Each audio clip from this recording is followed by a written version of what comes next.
Hello, everyone. I'm Nadine Gilkison. I'm one of the Tech Integration Specialists for Franklin Township Schools. I am going to be running through a PD that I did this morning for best practice for utilizing Chromebooks during literacy, and this training is specialized for K through 2. So we had a lot of teachers that were asking for help in this category, and that's where this presentation generated. Okay, so the first thing that I wanted to tell you is where should you start? So you always want to make sure that you are modeling. When you model for the students how to do something, I want you to teach the basics with the entire cart, not with like 5 Chromebooks at a station. The model I want you to follow is teach it whole class with everybody on a Chromebook. And then after you have taught that skill, then you can tell them something to do at stations based on the skills that you've already taught whole class. Okay. Now, I always find it best to show teachers different levels because I feel like rather than saying, here's a huge list of everything that you can do, I like to split it up into levels. So I'm going to talk first about level 1. And I purposely do not have this in present mode because I want you to be able to see some of the notes that I have off to the side. So if you're at level 1, whenever you're using the Chromebooks, then you are going to be going into the sites that are just, listed websites. And we're going to be putting those in the About tab of Google Classroom. You're going to provide links for students to access literacy practice. So you may be using Epic, which is an online digital book resource. You may have a subscription to BrainPop. I know a lot of our schools have Raz Kids. There's some other sites with K-2 like Starfall or ABC. Some teachers may even use ABC Mouse. Those were what I consider level 1. And if you notice off to the side, I have a note that says, remember, this is not your end goal for integration, but it's really a starting point. So if I were to walk into a classroom of someone that isn't sure of what to do with all of the Chromebooks, this is going to be level 1, and this is where you're going to have as that starting point. But what we want is we don't want you living at level 1 the entire year. So usually I have teachers that say to me, okay, but I'm not sure what to do when I get to level 2. So the majority of this presentation is going to be about level 2 and how to get beyond level 1. Okay, so let's go ahead and transition into level 2. So with level 2, you're talking about either assigning a story, an article, attaching a graphic organizer, something related to a skill that you're doing in your classroom. But remember, this is for kindergarten through 2nd grade. So how are they going to show what they know with having limited typing skills? So I'm going to be going through some of the options that you see listed on this slide. Okay. My ultimate resource at the beginning is always telling every teacher, if you're not following Christine Pinto at Pinto Beans on Twitter, that I recommend that all of our K through 2 teachers follow her. She has great advice. She has pre-made templates that you can use very easily in your classroom. If you tap the image up here at the top, it'll take you directly to her templates. Last night I was actually reading her initial setup on Chromebooks, and she has some great tips there as well. All right. Another option that you have is using the site called wiser.me. Now, what I like to consider Wiser.me is that it's similar to Google Forms, but I feel like it's kind of like Google Forms on steroids. So it'll do even more than what Google Forms will do. If you tap on the image, it'll actually take you out to the site, and it will link to your Google account. So then you're just going to tap that in there.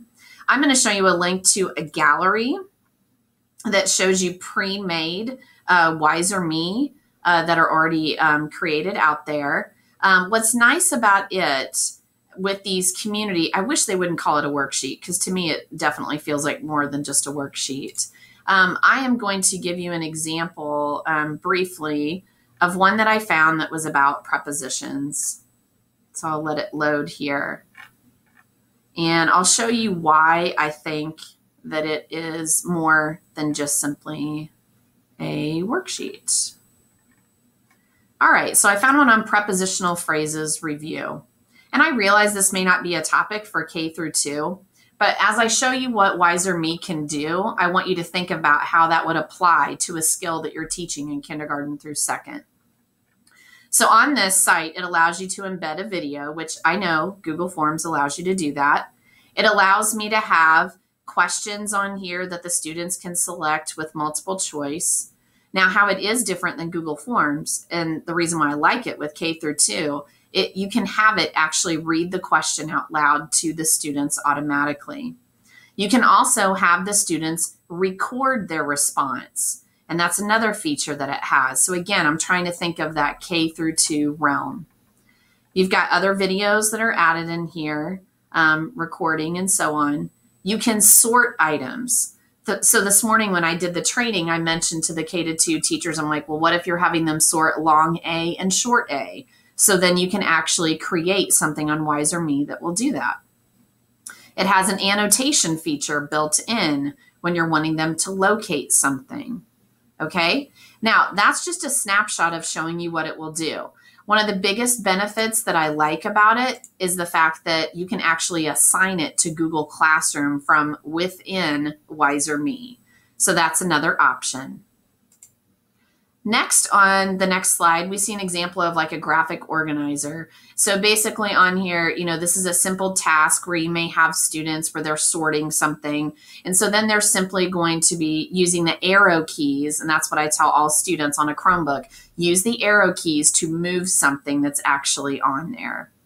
Now, one of our teachers over at Kitley, Sarah Weck, that I've worked closely with, she really took off with that last year.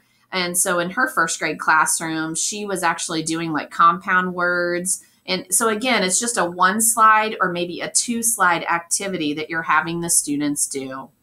I've made a template. A lot of teachers are familiar with word ladders. So I just made a template like the word ladders, and then teachers can actually customize what it is that they're wanting to make. All right. Another option that you have is using Seesaw. And a lot of times teachers will say to me, it seems like that I'm supposed to be using Seesaw or Google Classroom. And so what I'm recommending is I fully believe that you should have Google Classroom and also use Seesaw.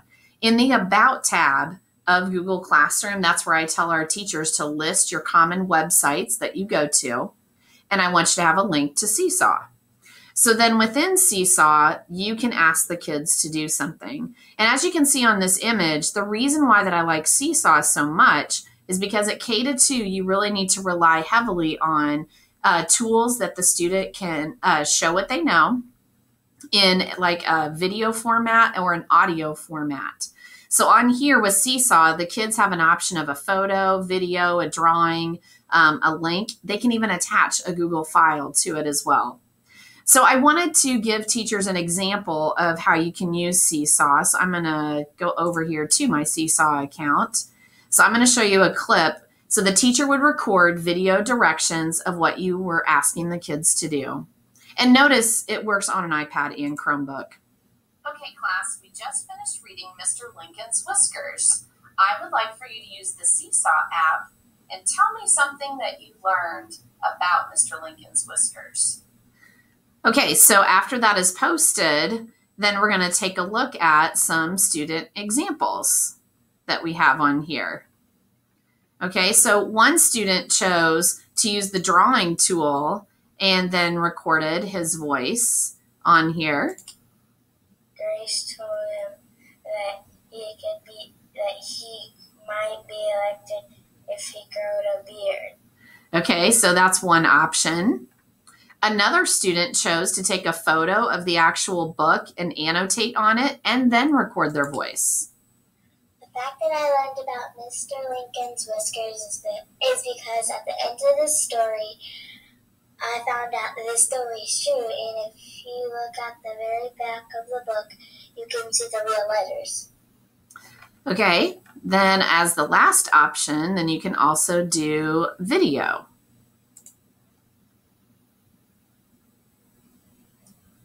I have a few questions about Mr. Whiskers.